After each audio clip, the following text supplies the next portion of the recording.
Fantastic. Thanks, buddy. You look fantastic. It's I got a little pre-show.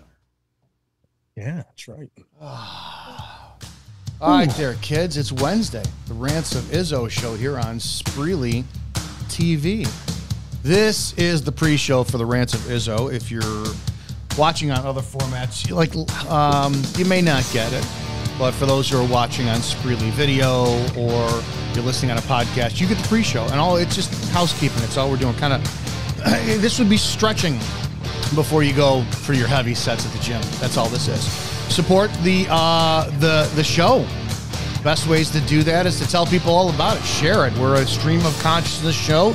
It talks about everything from porn to politics. It's entertainment. It's your midday live, 1 p.m. Eastern out here in the Western Hemisphere.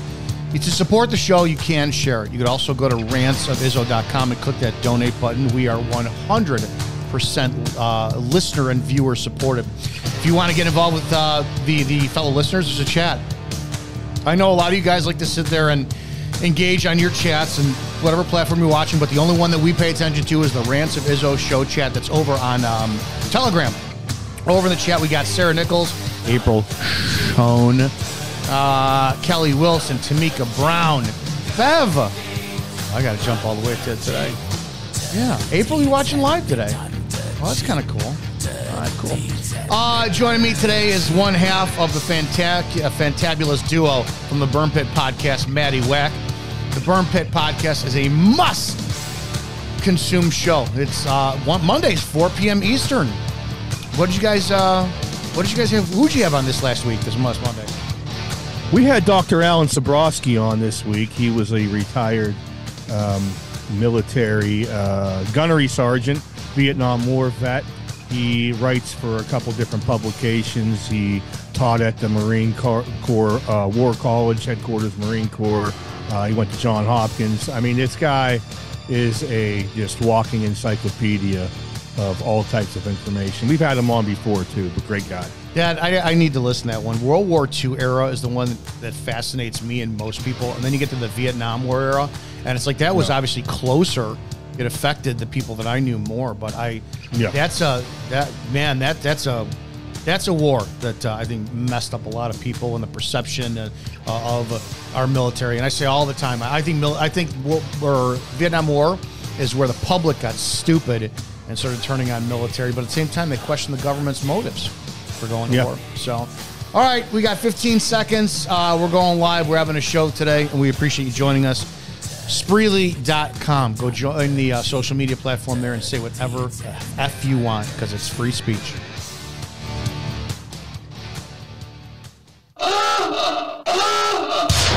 Prepare yourself.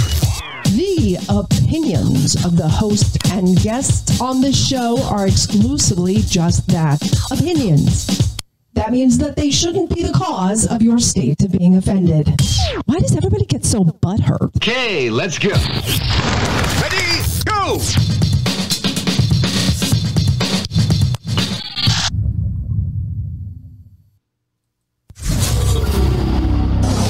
Sit down, shut up, and pay attention. This is the Rants of Izzo Show with your hosts, Dominic Izzo, from porn to politics. We touch every third rail we can find. You might want to put your headphones on so your mom can't hear this. It's been called the most entertaining 60 minutes on the internet, and it starts now. Let's do this. Hey kids, happy Wednesday. It's the Rants of Izzo show here on Spreely TV. All things speak freely. Do you guys watch on your big screen TV? There's apps on there. You can go to your Roku, your Fire Stick, your Apple TV. And just look for the Spreely TV app, and you can see our giant faces there. Maddie Wack from the Burn Pit podcast sitting in today. Scott is on his way to go earn his keep by putting on the frosted lipstick and getting behind the Dairy Queen dumpster and doing what most people who service truckers do. It is, like I said, it's Wednesday. We got a lot to talk about today. I have a very specific direction I want to take the show today, which is the arc, the origin story of Matty Wack. And we've never talked about how you've gotten so involved in all this, and I want to go that direction. Okay. Because it'd be fantastic. But I got to cover this first because it is out here in Chicago. We had 4 mass shootings over the weekend. Over 100 people shot. I think 19 people were killed. But according to Mayor Brandon Johnson, I'm going to play his own words, and I'll, kind of get your reaction, because the news headlines are that he blames Richard Nixon, former president, deceased President Richard Nixon, for all the violence in Chicago. A little bit about Brandon Johnson. I think he's going to be a one-term mayor, just like Lori Lightfoot was.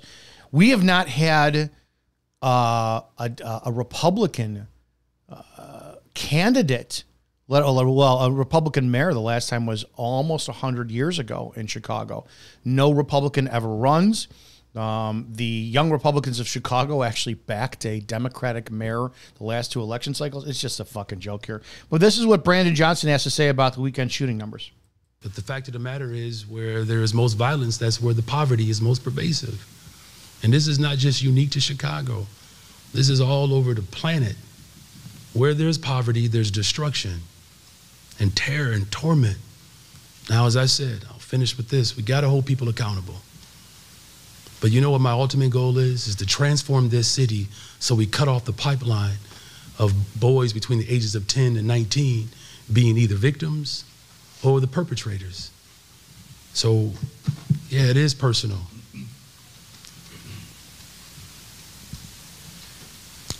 Black death has been unfortunately accepted in this country for a very long time.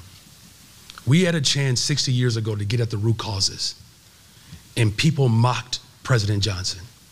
And we ended up with Richard Nixon. I'm gonna work hard every day to transform this city. That's what it takes to build a better, stronger, safer Chicago, and I need everybody to step up and help us do that. Now, I'm going to ask for your feedback on that, because you're pretty much an incredible historian. I like to be smart about when I hear people say shit. The other day, the internet was up in arms about the fact that on a radio program, Biden had said that he was the first black president. And if you listen carefully, no, he didn't say that. What he said was he was honored to serve with the first African-American female vice president.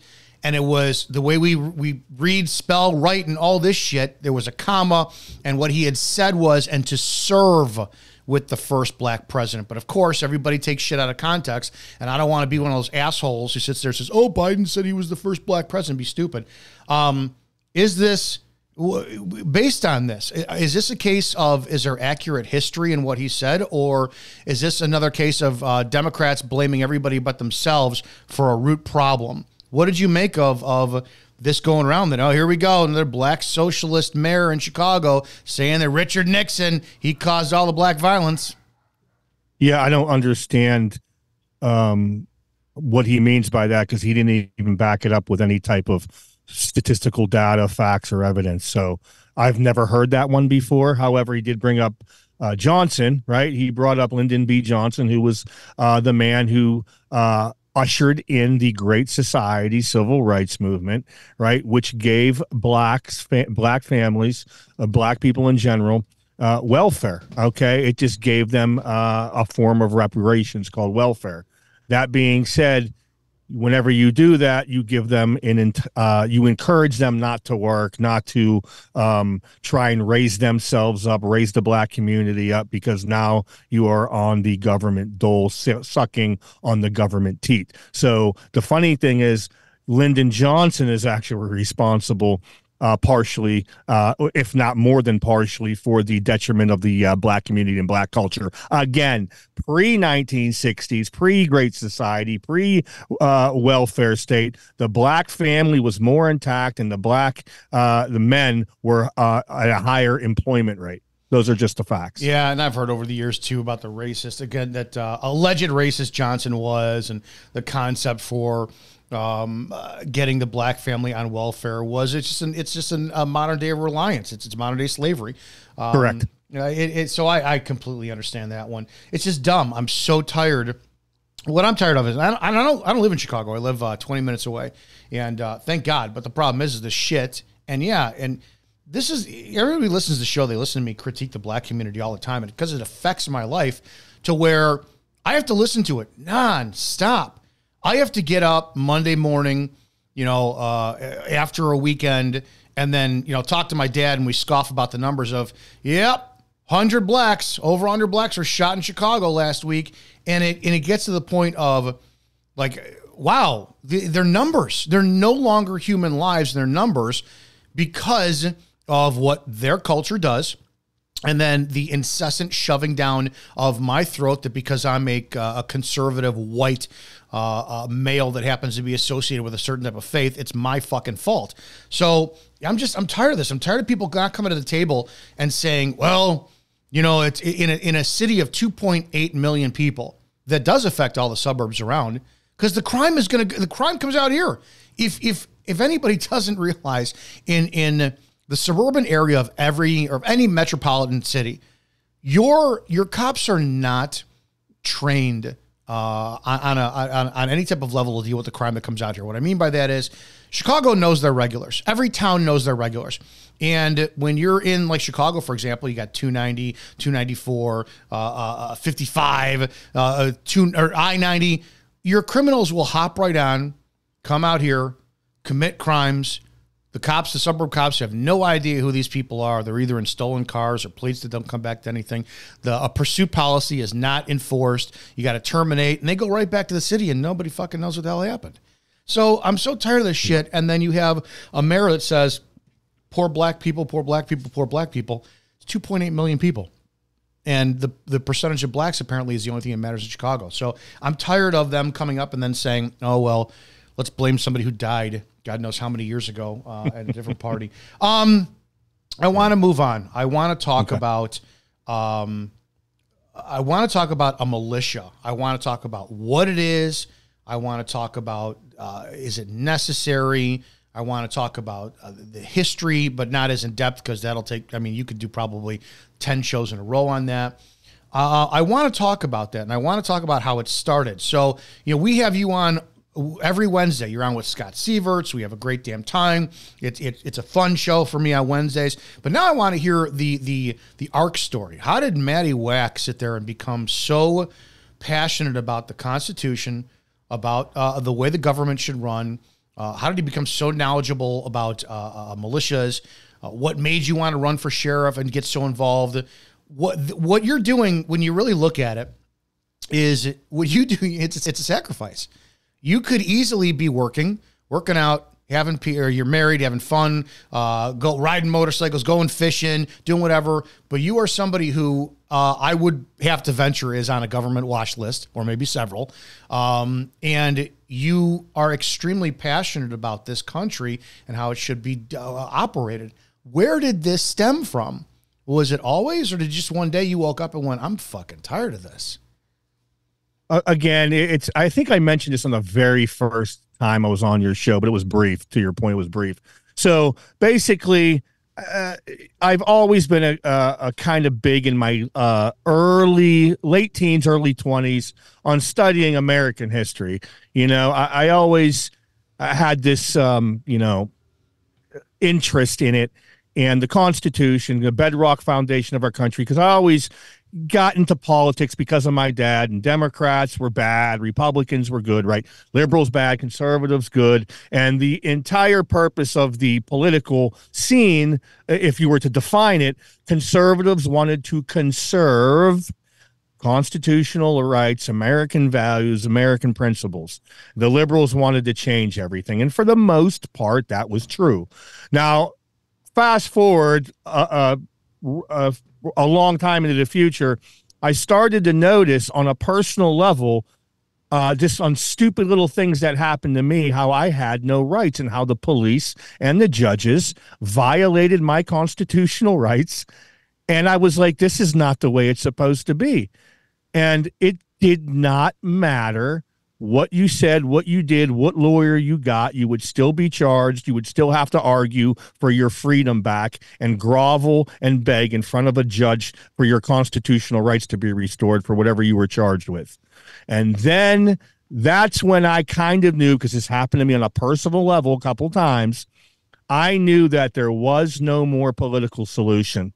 So in that aspect, I had a couple of like-minded friends, one in particular, his name's Jason. We sought out to join a militia. We was like, we need to get involved in some sort of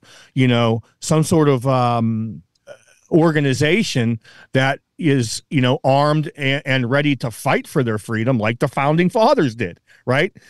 We need to do this. I don't see a political way out of this. It doesn't matter who the president is. Doesn't matter who the governor is. None of this matter. The police will violate your rights. You talk about it all the time. I was there years ago, which I'm sure you were too. We just didn't know each other. And in that aspect, we found a group out of Westmoreland County, which is one county east of Allegheny County, which I lived, which is the city of Pittsburgh. And we joined them, and things went a different way. We weren't really happy with the leadership of that particular group, but we were able to take 4 or 5 other guys from that group, and we started our own group. And we were basically like, hey, preserve constitutional rights and use the Second Amendment to do so. And all of a sudden, immediately, I'm talking months after this happens, COVID hits, BLM riots start. I mean, it was almost like perfect timing, right? So we did public events in the street, and I could not believe it. We had a black guy in the unit, an Egyptian in our unit. He's Muslim. It didn't matter. They called us white supremacists, Nazis. They called us all these names.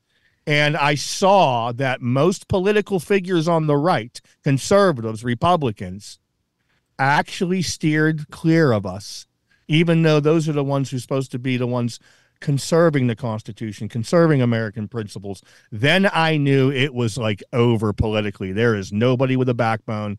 Everyone cucks and cows down to far left media narratives. Doesn't matter. Nothing else matters other than the image through the media. And these conservatives sort of cucked to the media. And I knew from that point on, there was never going to be a political solution in this country, let alone the state of Pennsylvania. I want to talk about your state of mind when you first got involved, because this was not, if this was 4 or 5 years ago, it's not like this was an impulsive late teen or early 20s where you're operating on pure testosterone to, let's go fight the power. You're established. I'm sure that you're established in life. At that point, you were in your 40s, right? Correct. Yeah. So people don't get when you start speaking out in your 40s, and most of us did. It's like the amount of shit that you have you're balancing on the edge of a knife where it's like, I don't give a fuck anymore, and I have a lot to lose. It's a very, very, very fine line.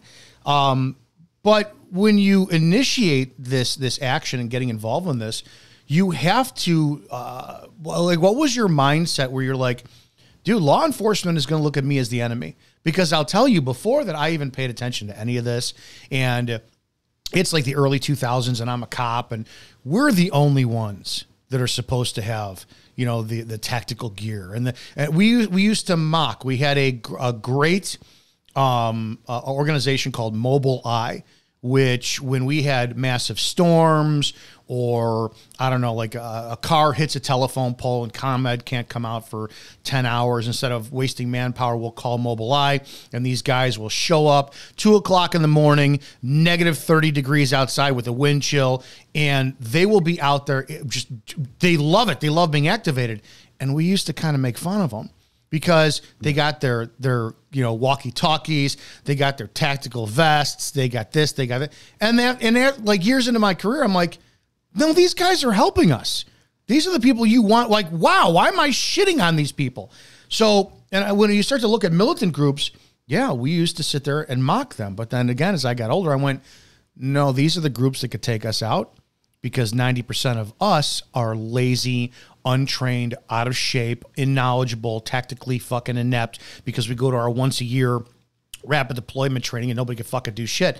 Where was your mindset at? All right, there's 5 of us, but how many police are in that county? And were you ever nervous or sweating or being like, man, I don't know if there's going to be a knock at my door in the middle of the night and I'm going to be hauled off in a black fucking bag over my head. Well, I guess there's always that fear, but I don't think that would happen unless you are really, really popular. Like, someone who has like millions of followers on social media, stuff like that. But we did public events, and sometimes there was 12, 15 of us. And we did it during COVID. We did, there was a guy who I knew who was doing an reopened PA rally downtown Pittsburgh, right in front of the courthouse, in front of the city county building, right? He's actually a Jewish friend of mine. I'm not going to say his name. I don't want to, put him under the bus there, but he was against the lockdowns. He actually contacted me and said, hey, can you and your guys show up in full gear for my rally? Because again, BLM was starting on, and there was a lot of far left Antifa pushback on social media against his group. So we said, no problem. We showed up. There was about 12 or 15 of us, full gear, AR-15s, body armor, you name it. And the police said hi to us. And we actually had a guy in plain clothes, which is called gray man. You're familiar with that term. And we had him go up to the state police. They were down there as well. And this is a rally with about 500-600 people. And we had our gray man go up to the state police and act like he was against us and concerned with the firearms. So he goes, hey, man, those guys got AR-15s and assault rifles. Aren't you going to do anything about that? And the state police officer said, that's not illegal. They're allowed to have that. So and then the Pittsburgh police said hi to us. Now, that being said, there's 12, 15 of us in full gear. Would it be a different story if there was one or two of us? I don't know. But having a large number like that, and that's considerably a large number of guys in gear and AR-15 showing up somewhere. That much. Never happens. Correct. Very much. And I'm going to tell you flat out, I would like to think that would make a massive difference if you have 10 or 15 guys showing up armed. Your cops would start thinking, I qualified at the range once or twice this year, and I got a 70%. I'm not, and maybe we do need to get into this. I don't want to mince words, but I do think that the militias are better well trained. Let's go down this. What is a militia? Let's start there. Well, the word obviously comes from the word military, right? It comes from the Latin word meaning military. And the militias were a citizens' military that usually they were by county for the most part. Sometimes they were state militias. Now we're going back to the America. This is pre-America, but basically this is pre-1776. They existed. A lot of them existed to protect different establishments and towns and villages in the colonies from Indian tribes and the French, believe it or not, because if you remember the French and Indian War, they were the Americans weren't Americans and they were still British colonists. So they were formed for a defensive force against Indian and French forces. However, whenever the American Revolution started, these militia units, again, they were just local citizens, regular people from the age of 16 to like 50 something. And they usually trained seasonally, and they usually, some of them trained weekly. But back then, you didn't have all this high tech gear. It was just your gun, your training, learning how to shoot, survive in the woods, stuff like that. Organizing in different tactics that they had back then. And what they did was a lot of them were conscripted into the colonial army, because obviously a small unit is going to be better well off with a bigger unit. So a lot of them conscripted themselves into the colonial army, but a lot of them stayed separate and were good for disrupting British transportation of materials, supply lines, blowing up and attacking supply lines. A lot of them were actually went against some British forces, small British forces, around 400 or 500 manned British elements. Some of these militias had, 100 or 200 people, and they were very effective. So, that being said, the militia was basically 16 years old or older. Everybody was in it. In the colonies, not everybody, but most of the men were in it if you were able, right? Now, if you read the Second Amendment, the very first phrase says a well-regulated militia being necessary to the security of a free state. the right of the people to keep and bear arms shall not be infringed, meaning the people are allowed to have all arms necessary because they were the ones who formed militia units to keep the state free from all enemies, foreign and domestic, right? Now, people say, well, regulated, that means the government can regulate them. No, the word regulate literally comes from the word regular. We all know what the word regular means, right? What regular means in working order, free-flowing, consistent, right? Well-equipped, well-trained, well-armed, well-organized, well-regulated. That's what it meant. That's all. That's all it meant. Now, whenever the country started, the right of the president, now it was first a congressional power, Article 1, Section 8, Clause 15 of the Constitution. The president, it got amended very quickly. The president can call upon all the militia units of the state to enforce the laws of the land. Now, in the early 1900s, that ended, right? That ended because it got transformed and kind of perverted into what we now know as the National Guard. Each state has the National Guard, which the governor can activate. However, the president is allowed to activate National Guard units as well. That answered my question as far as how did it, after being used and utilized, how did the militia not sit there and get either absorbed into the United States military or deemed outlaws by any governing body by saying, no, these guys were really effective during our independence. We can't have them against us, so we need to 100% either absorb them or criminalize them. But that is where, correct me if I'm wrong, the Second Amendment comes in because of that very first line. And this is the Cardi B speak in the world is why I think we're doomed. And for those who don't know what that means, if you ever read a tweet of Cardi B, it's phonetically pronounced English, and it's horrible, and it's how the world communicates in memes. And if you don't know the value of a comma, you're an idiot. And if you look at the punctuation of the Second Amendment, for those who argue the concept of that the right to bear arms is limited to a militia, the fucking commas in there completely say otherwise. End of story. When you look, the people were the militia, so it doesn't matter. It branches out backwards. It blows me away if you take the whole thing. It's like the people, the militia, and then arms. It's like you're taking from within that. It's a personal responsibility. It's fantastic.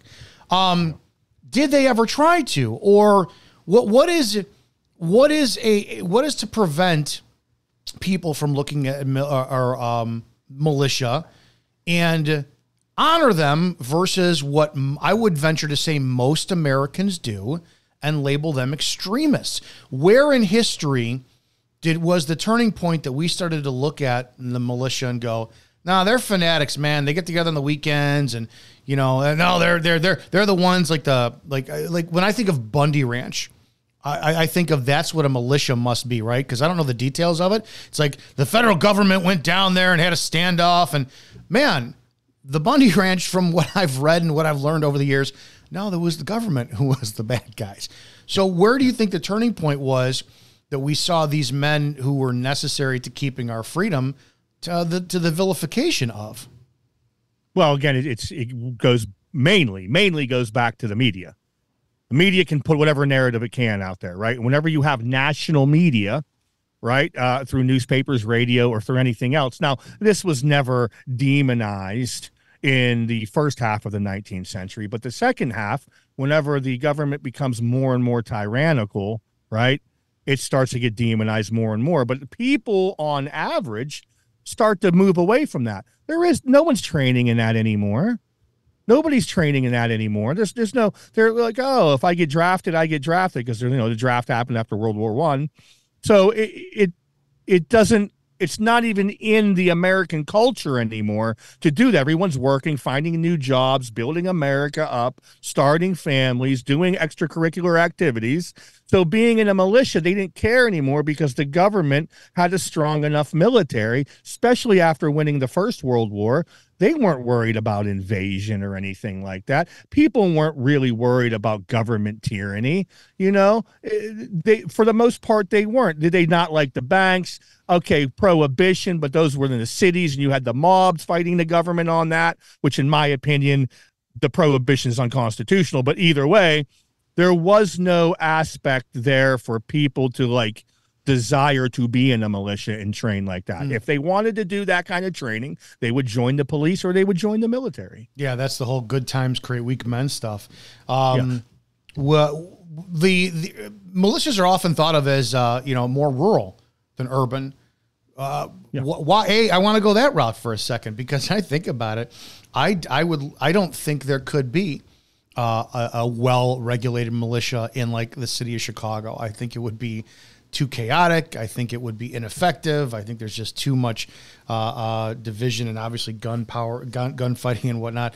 Why is it that the militia has a stigma of being rural, good old boys from the South who, again, I know the vilification, right? They're flying their Confederate flags and all that kind of crap. Why do we have that stigma of that? And why are they limited to those little groups and they're not, they're not in cities anywhere?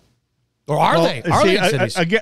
Again, that's kind of like that's the misrepresentation through media, right? They're all flying Confederate flags, and they don't. Maybe some in the South do, but I know black people personally who support the Confederate flag. There's a ton of them.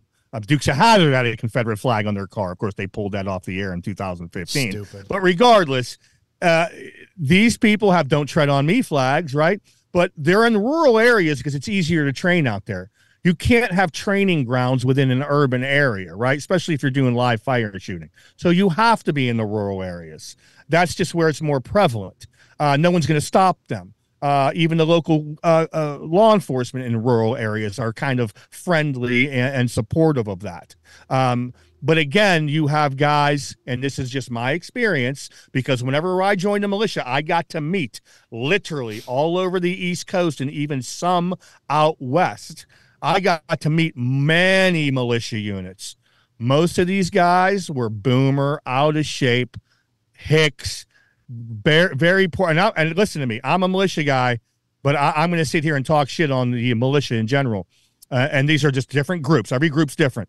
Most of them are boomer-aged morons who are out of shape, couldn't even do a ruck, couldn't fucking shoot very well.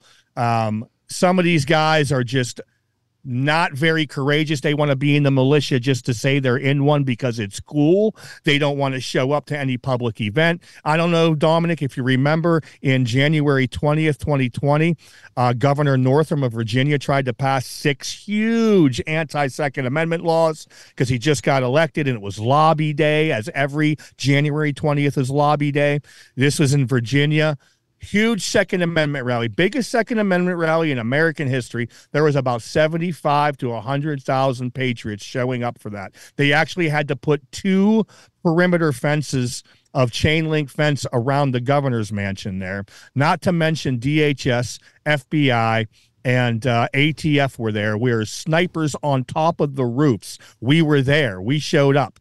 And I could not believe the amount of federal and state law enforcement that was there aiming sniper rifles at our fucking heads because there was a Second Amendment rally, protesting these anti-Second Amendment laws. That was the only time I kind of thought this might be it. There might be something going down here and I might die. We had a guy within our unit who was part of the South Carolina Lightfoot Company, which is a militia unit out of South Carolina. He's a ex-special ops guy in the U.S. military who came back from Iraq and Afghanistan, and he was the head of this militia unit from South Carolina. We put him in charge of our own group that we had with multiple militia units being a part of this event. We had a little security detail. He even said, he goes, "Look, I can't predict what's going to happen. Everybody might want to write a note and put it in your pocket because it might be your time, something might happen and people might get hurt or worse." I'm blown away because I'm thinking about, like, in a scenario like that, when I was a cop, I didn't know the oath I swore to uphold the uphold the Constitution. Really? Well, if there's a Second Amendment rally and you have the right to protest, right to bear arms, and then you have the cops going up there showing use of force for what? For what? I know damn well I would have been one on there who was like ready to go. And it's like, wow, I'm so fucking ignorant at that. And I don't mind. I think you should call out because that's exactly how I associate the militias, the weekend warrior guys who go out and they just want to pose with their pictures up on Facebook and shit. And there's a lot like that. There are many like that. Dominic. It's how we have, but that's the same thing with law enforcement. The people, the culture now is the TikTok cop who's a bikini model and fucking, fitness influencer who just happens to wear a badge. It's a fucking joke. Let's talk. I want to talk about the obligations, right? Meaning that let's talk about moral obligations because clearly you can't, right? The government doesn't say you have to have a militia, but if somebody's thinking about, joining a militia or whatnot. What are requirements, obligations, mindsets? Like if you wake up tomorrow and your militia disbands, what do people need to know if you're going to start a new one? Like, can you just do it? Or are you going to meet in secret in somebody's basement? And should you be ashamed of it? What is law, legality, and moral obligations for, being part of a militia? Well, every state has different laws on firearms and gear. They even tried, and I believe it's in Congress right now. I'm not sure if they brought it up for a vote, but they're trying to pass an anti-militia act to where you can't have body armor, you can't train in any type of paramilitary training. So in that aspect, they're trying to make it illegal. They're trying to make all this stuff illegal. Even body armor. They're trying to outlaw anything above level 3 body armor. But you're grandfathered in if you already own it, I believe. But they're trying to outlaw the sale of that. They've already tried to outlaw the sale of many things, and they were successful in some states. So, but when it comes to joining, well, a man has to ask himself why he wants to join. Okay, they have to ask themselves why they want to join. I wanted to join because I believe it is the only answer to solve the problems of constitutional deprivations in this country. I've seen literally no evidence of any other way to fix this country when it comes to constitutional rights and freedom. I see no other way. That's just me. However, other guys, they want to join because they're just like, oh, it's a fun thing to do. It just, do some live fire training, tactical training. Well, then it's just, at that point, you might as well just go play softball or something. You know what I mean? Don't get me wrong. I'm not saying training in firearms is a bad thing, but if you want to join a militia, then you better have a purpose in mind, just like the founding fathers did. They had a purpose. Some of these guys didn't even fight, but they put their name on that Declaration of Independence, Dominic. It was a death warrant. They knew the king saw it. They were going to come and get hanged if they were caught. Do you think there's a man today that would do that? No. Knowing that they would be killed? No, and that's because they know what? I'm declaring my independence from, this government that's tyrannical, and then we're going to fight. That's it. Bring it to us. We're going to fight. I'd rather live on my feet, I'd rather die on my feet than live on my knees. Even Thomas Jefferson said, he even said this, quote, and I quote, when the people fear the government, there is tyranny. And when the government fears the people, there is liberty. Well, look at that mindset. We live in a culture now, Dominic, where the government doesn't fear us. 100%. Not because of all these anti-Second Amendment laws, but because the people adhere to them. They accept them reluctantly, but accept them they do. And that's why we will never be freed. I don't care who you fucking elect. It doesn't matter. And if people want their freedom, they want to join a militia, then yes, you are going to be looked at and scrutinized. You will be doxxed. You probably will be on a list. But the founding fathers put themselves on a fucking list. Today's man is a fucking pussy faggot cunt. That's what the average American is a fucking cunt. Pardon my language. No, we like cunt. It's a good word. When you speak, I'm playing scenarios in my head. I never feared anybody who was more well-trained than me, right? Because number one, I got the law back on my side. Number two, I've got endless amounts of fucking allies. They'll call the state police over if I need it. Fucking ridiculous. It blows me away if you come to a standoff position And you can play any scenario over, and I think people need to sit there and have this in their mind. If you join a militia, it's not like you're making up your own rules. You are following the Constitution, correct? That's it. So if that's the case, you have the supreme law of the land, and when the cops come there, and the cops who are ill-informed, uneducated, don't know what the Constitution is, and they're operating on state law or village ordinance or whatnot. I think that sadly, maybe it needs to, and we'll talk about this for entertainment purposes only. Maybe there needs to be a standoff, because I think that the government does not fear the people.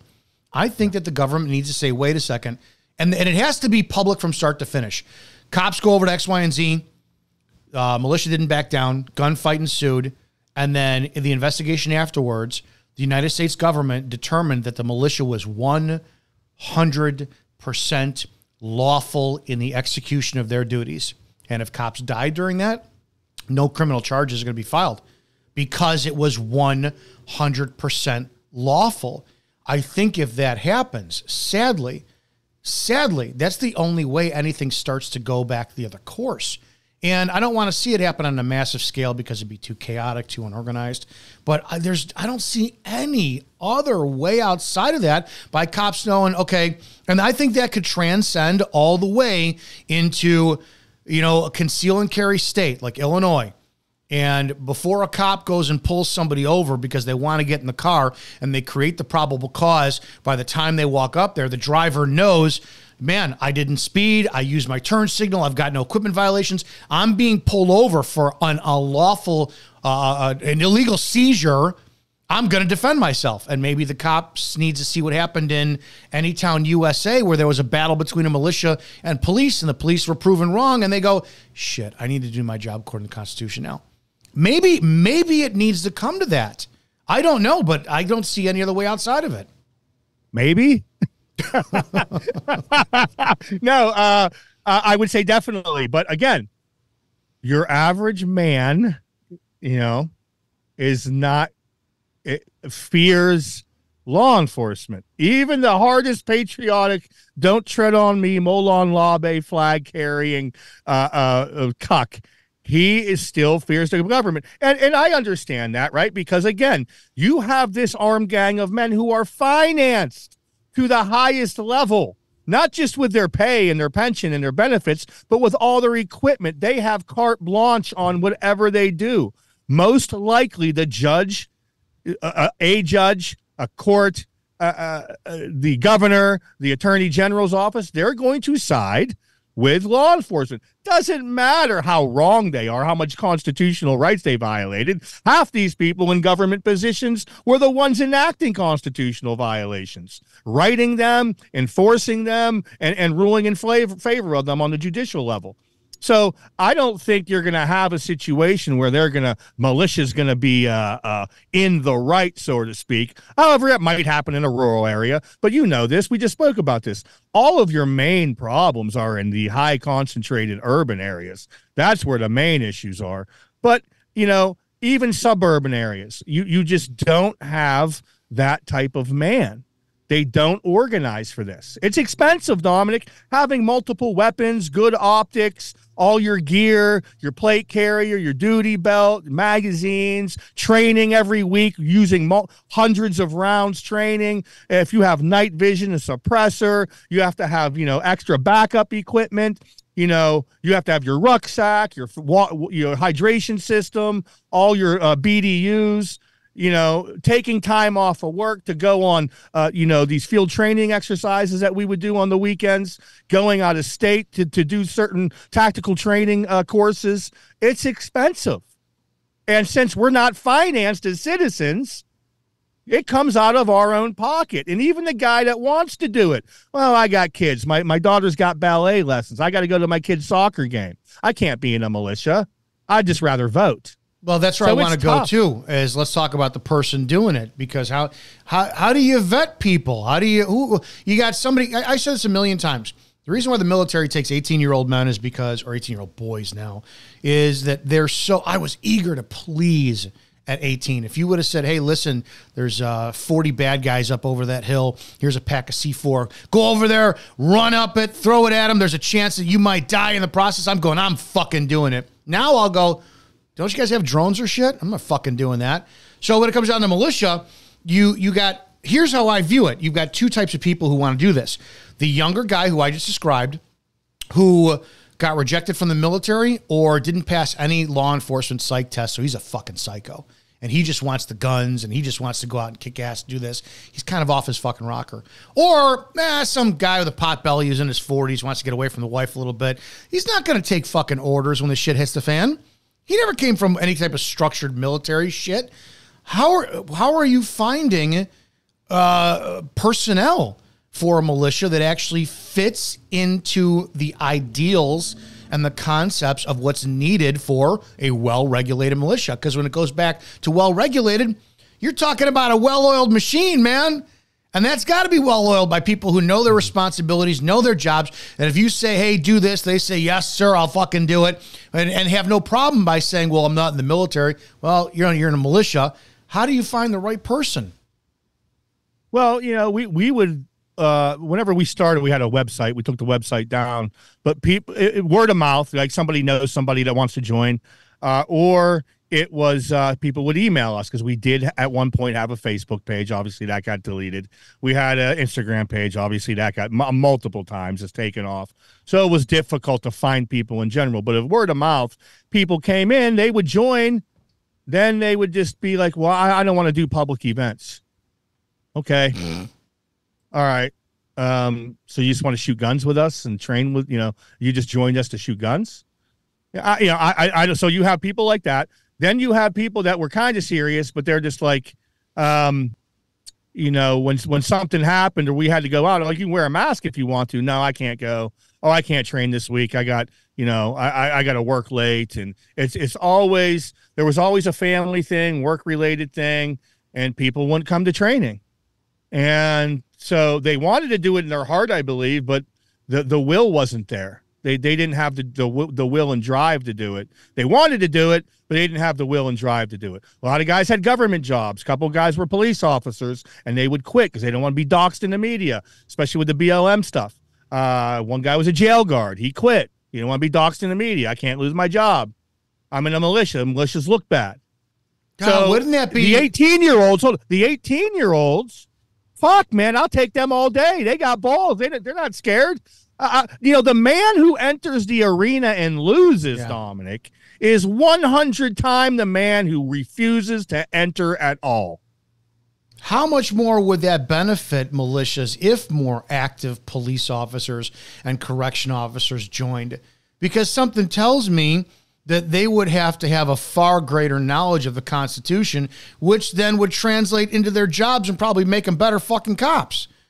You would think so, but they still have the fear of losing their job for defending the Constitution. You know that? Oh, isn't that kind of how you lost your job? I would be terrified. I would. Yeah. I'm looking back on that. You're 100% right. If I sat there and I'm, it's 10 years ago and I'm doing this and I'm militia at the same time, I would look at it as, I'm part of me is it's a terrorist group. It would be in my mind. They have been so demonized. Militia is a dirty fucking word. Yeah. It's media. Again, you have decades of media indoctrination. And it's not only the far left. Like I said, I had Republican conservative political candidates stay clear of me. They even showed up. I would do speaking events at these conservative rallies as a militia guy. And then Republican politician candidates who were running refused to show up because they didn't want to be associated with me because of what the media said. We saw over the last several years, you had all the riots, right? Was it 2019 and all this stuff? Even though he's from my area, I don't know really that much about Kyle Rittenhouse. Was he in a militia? And no, as a matter of fact, it's one of the cuckish things he actually did, in my opinion. Whenever he was asked that, he said this in this manner. He goes, "Oh God, no!" Like he sneered it, like I would never be part of a militia. Would during all those riots and the burning of the cities, two-part question. This: would militias have helped, and would they have been allowed? When you had like Chaz and Chop and those cities were fucking taken over and the cops would not respond to calls, would a militia have the lawful authority to go take back a city or at least keep the streets in order? Would it have helped if militias activated? In my opinion, yes. If the law enforcement are failing, refuse to do their duty, their job, protect and defend, take their oath, defend their oath, and take part in actually doing what they took an oath to do, I believe yes, they do. Just like an average person has a right to defend themselves. You're defending your city. You're defending other people. You have a right to defend other people if they're going to be killed. You have a right, in my opinion, to defend your property. You have private property rights. You should be able to. And we were called up to show up at private property, and we did. Full gear, AR-15s. There was a gym right here in Pittsburgh we showed up to. We had 2 guys on the roof, multiple guys outside. There was a small BLM rally. And, of course, they called us names when walking by, but no one did anything. And I just wish more people did that. And they didn't. Unfortunately, a lot of people didn't. They stayed clear. What authority does militia have? Like, we know that law enforcement operates off Fourth Amendment. What does militia have? Any I don't know, Fourth Amendment seizure powers? Seizure? I don't think you can seize property. Okay, like you said, only time you can seize property is if you've been through due process. How about how about persona? That's where I was going more so. Does if you have sans the guns, you got and this is where I'm going with this. Over on I just had this the other day. Can't fucking remember where. Some state, New Hampshire, I think it was. You had a cop who willingly violated somebody's civil rights, said he pulled him over on a traffic stop for giving the middle finger, then clearly arrested him for it.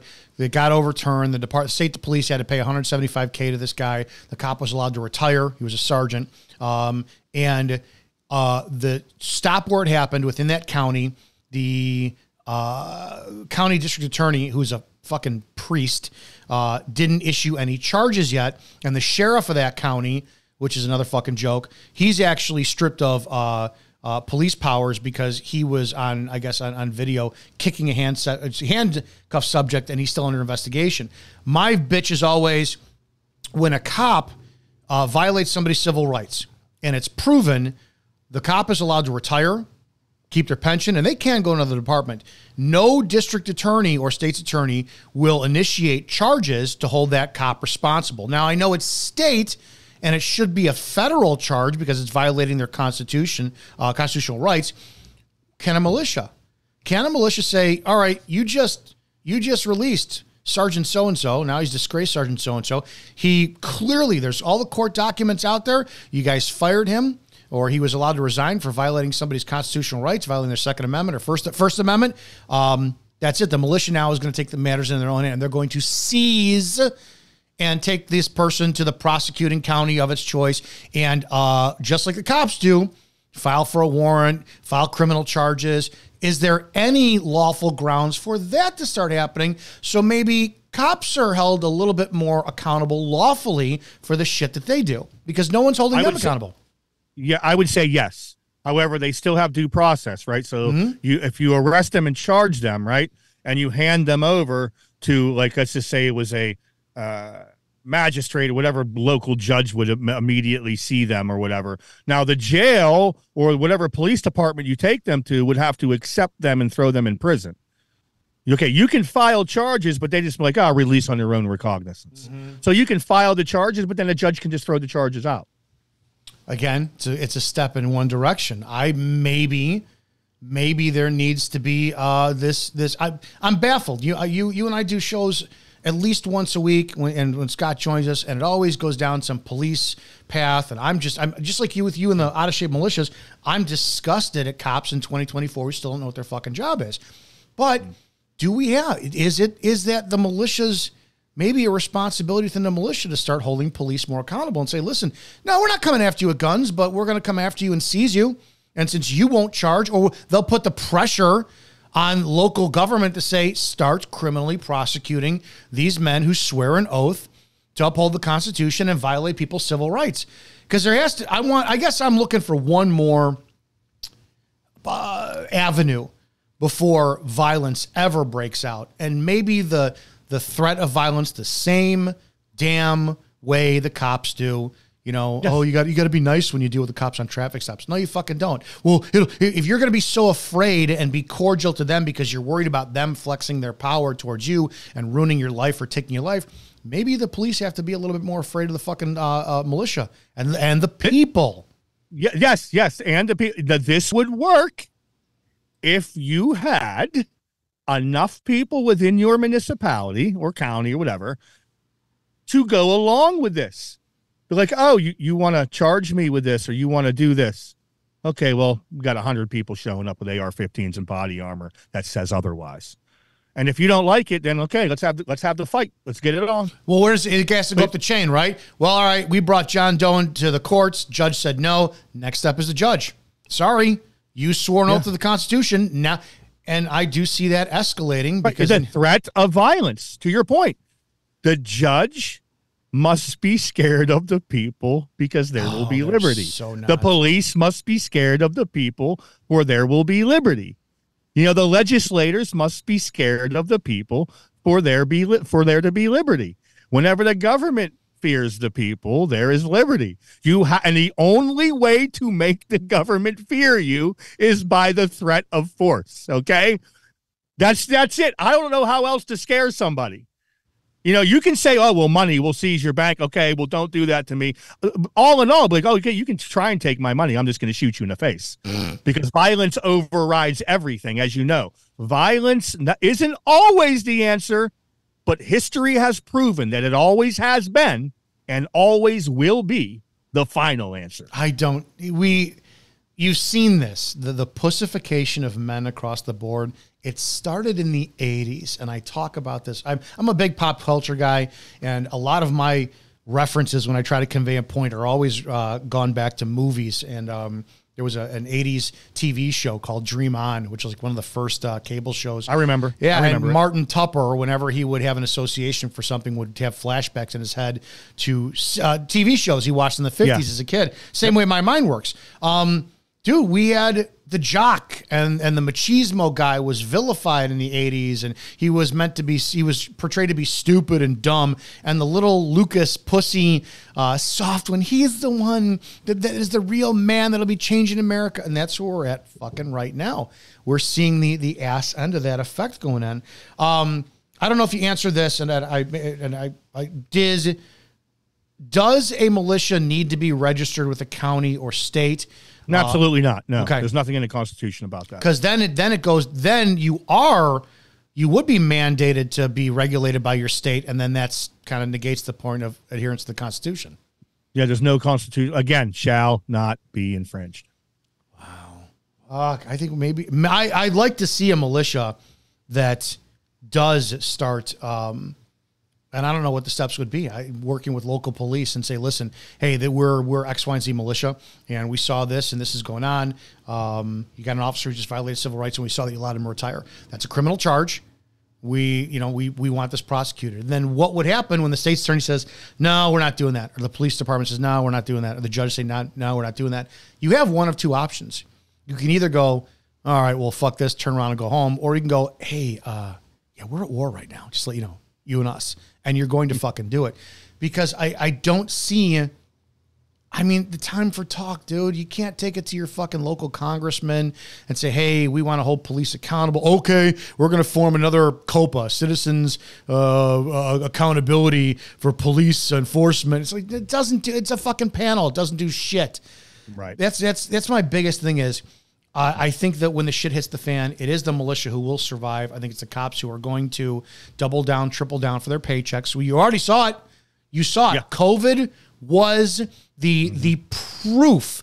You do not need any more proof as a U.S. citizen to know that your police, not some, all the police, and I say Greg Anderson is probably one of the few that I've ever seen that will say, I'm not doing this shit. Everybody else keeps their fucking job. And you've got this breed of now social media cops who they'll be the first ones. They'll be the first ones to fucking turn. And they're going to, dude, they're coming after you. red coats, brown shirts, whatever you want to fucking call them. They're going to be the ones that are going to be sitting there goose-stepping your front yard and taking you into custody. And I think militias, I think maybe it's time to make militias great again. And I agree, but who promotes it? Can you name one influencer that has, hundreds of thousands, millions of followers that promotes that? No one. Glenn Beck doesn't. Dan Bongino doesn't. Patrick Bet-David doesn't. Tucker Carlson doesn't. None of these people promote that. Nobody. Yeah, and until you do, you're going to have the lunatics out. It's going to look like, oh, you're a fringe lunatic. I'll take that's fine. That's fine, because what we have now is not working. It's getting worse. Yeah. Nobody promotes the Second Amendment. Nobody promotes the militia idea. Like, hey, again, all it has to be is a show of force. Because I promise you the police will fucking stand down. They're going to be like, I'm not getting shot over fucking inspection stickers on my vehicle because someone got pissed off and says it's not constitutional or whatever it is. If you have enough people showing up, cops are going to be like, fuck this. I'm not getting shot over this. I'm not enforcing it. I'm just not going to enforce it. And then the legislators, the judges, the governors, they will be forced to make concessions because they are not going to want a war in their counties and cities and in the entire state. No. Some of them may smarten up at the business end of a pistol or AR and say, shit, I should be honoring my oath. This was a good conversation. I wanted to ask this for a while. So, hey, Scott, I appreciate you taking the day off because it gave us the time to cover this. But we'll have you back. I'll send you some pictures, too. Oh, yeah, that'd be great. My guys. Yeah, next week we'll catch up with Scott, and hopefully he didn't have an upset stomach from all the semen consumption. Man. I know. Holy shit. Guy, who you have coming up Monday for the Burn Pit podcast?